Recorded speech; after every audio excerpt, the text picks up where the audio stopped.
Alors, Frontex, donc, c'est une agence européenne. C'est l'agence de coordination de la coopération aux frontières extérieures des pays de l'Union européenne, son nom complet.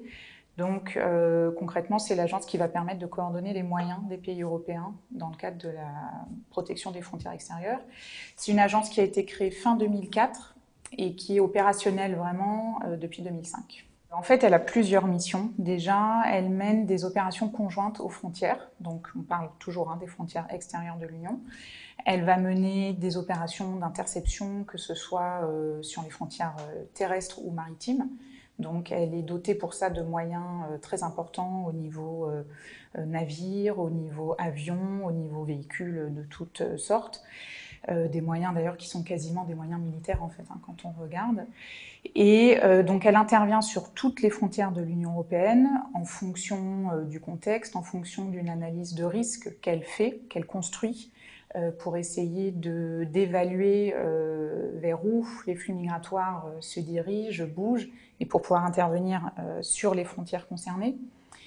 C'est une agence qui organise aussi des vols conjoints. Donc en fait, si un État de l'Union européenne, de l'espace Schengen, souhaite renvoyer des personnes, disons au Nigeria par exemple, il va le signifier à Frontex, qui va ensuite prendre la relève en fait et coordonner un vol conjoint avec d'autres pays de l'Union européenne, qui eux aussi ont des gens à renvoyer dans le Nigeria pour cet exemple-là. Donc l'avion va ensuite faire des escales dans tous les pays dans lesquels il y a des gens à renvoyer et ça va passer par des vols Frontex. Donc ce ne sont pas des vols réguliers, c'est des vols spécifiques.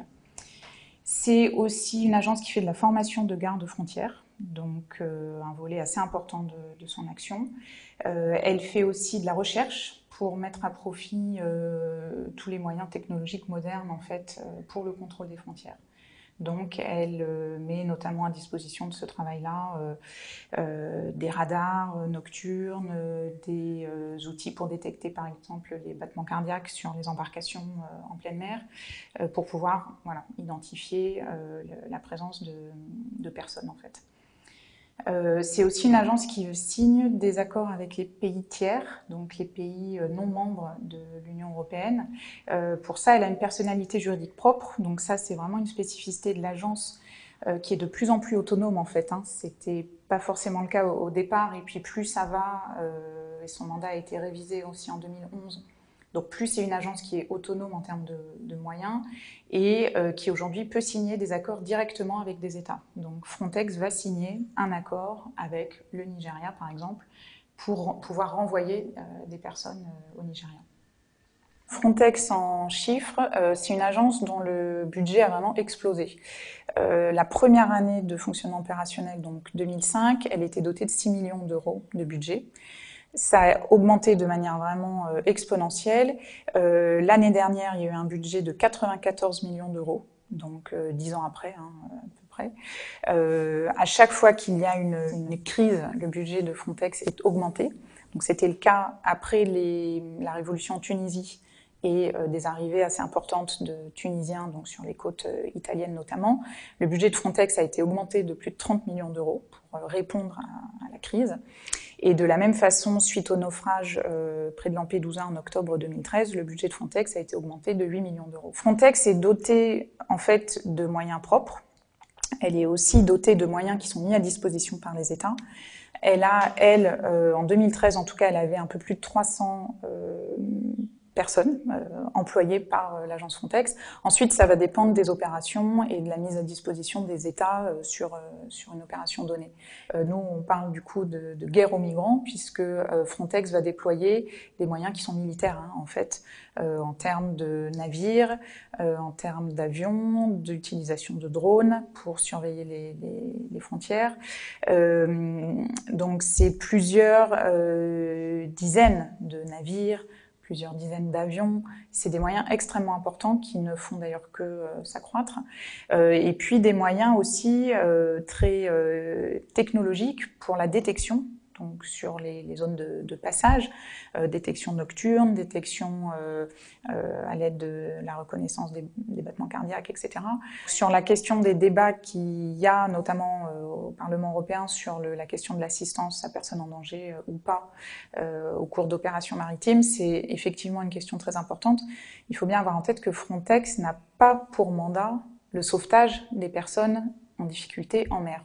Donc ça, c'est un premier point. Elle va le faire et elle est de toute façon obligée par le droit de la mer, donc elle est amenée à le faire par moment, mais c'est pas dans son mandat, et il y a aussi des cas où elle ne l'a pas fait, où on sait que soit des hélicoptères ou des navires qui participaient à une opération de Frontex ne se sont pas arrêtés pour aider un bateau qui était en perdition, malgré des appels, alors que le bateau avait été bien identifié. Il y a des cas aussi où, au cours d'opérations de Frontex, des personnes ont été remises aux autorités libyennes, donc un navire de migrants qui avait quitté la Libye, qui a été intercepté par la marine italienne dans le cadre d'une opération de Frontex et en présence d'éléments de personnel de Frontex, et ces personnes ont été remises aux autorités libyennes. Là, l'Italie a été condamnée par la Cour européenne des droits de l'homme pour cette pratique, puisque ça viole le principe de non-refoulement. La barrière à Ceuta, puisque donc c'est une barrière de barbelés de 6 mètres de haut avec des lames tranchantes au bout, ce n'est pas Frontex qui a installé cette barrière-là. Ça, c'est l'État espagnol qui a construit cette barrière à sa frontière avec le Maroc. En revanche, tous les contrôles qui sont menés par l'Espagne et cette barrière-là fait partie d'un ensemble de mesures qui sont mises en place par l'Union européenne, par ses États membres et par Frontex pour empêcher les gens de passer. C'est complémentaire en fait. La barrière, c'est de fait le symbole, un des symboles les plus criants de cette fermeture des politiques européennes. C'est pas le symbole de Frontex. Frontex est un symbole, un outil important, le bras armé de l'Union européenne en termes de contrôle migratoire. La barrière est un des symboles aussi majeurs.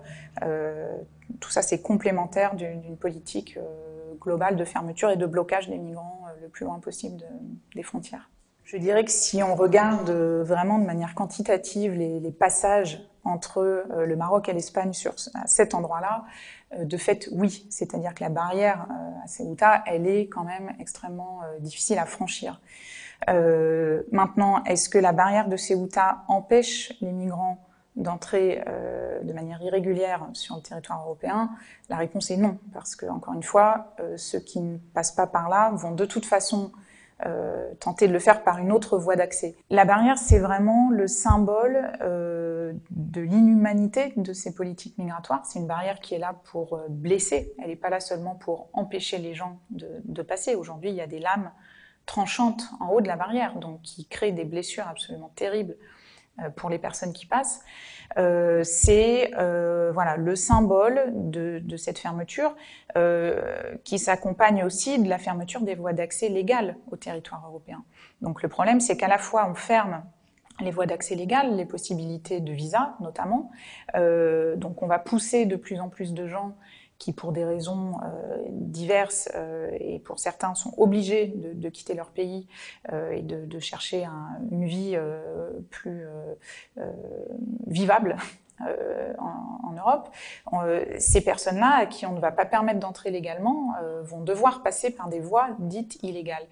Donc on est vraiment là dans ce que les politiques migratoires européennes sont de pire, à la fois inefficaces parce que de toute façon ça ne marche pas, donc les gens vont de toute façon essayer d'une manière ou d'une autre de passer et ils vont se mettre en danger pour ça, et puis parce que c'est proprement inhumain de fermer cette frontière-là avec une barrière qui est meurtrière. En fait, Ceuta, ça va illustrer cette politique de fermeture des frontières européennes à laquelle Frontex participe complètement, en montrant, moi je trouve, l'absurdité en fait de la situation, de gens qui sont bloqués dans un espace sans connaissance de là où en est leur dossier, là où en est la procédure, de combien de temps ils vont rester à cet endroit-là, qu'est-ce qui va leur arriver après. Donc cette situation vraiment de flou, on est un peu hors du temps, on est hors de tout territoire finalement, parce qu'on est dans le territoire de l'Union européenne, mais on n'y est pas complètement non plus, puisqu'on on n'est pas sur le continent lui-même. Donc vraiment, pour moi en tout cas, le film illustre ça, c'est-à-dire l'absurdité de ces politiques européennes, et puis ce que ça crée humainement, la façon dont ça impacte sur les gens, sur les personnes, voilà, de manière très individuelle. C'est vraiment ce qui ressort, et c'est tout à fait ce à quoi participe Frontex aussi pleinement, l'absurdité de la gestion des migrations par l'Union européenne.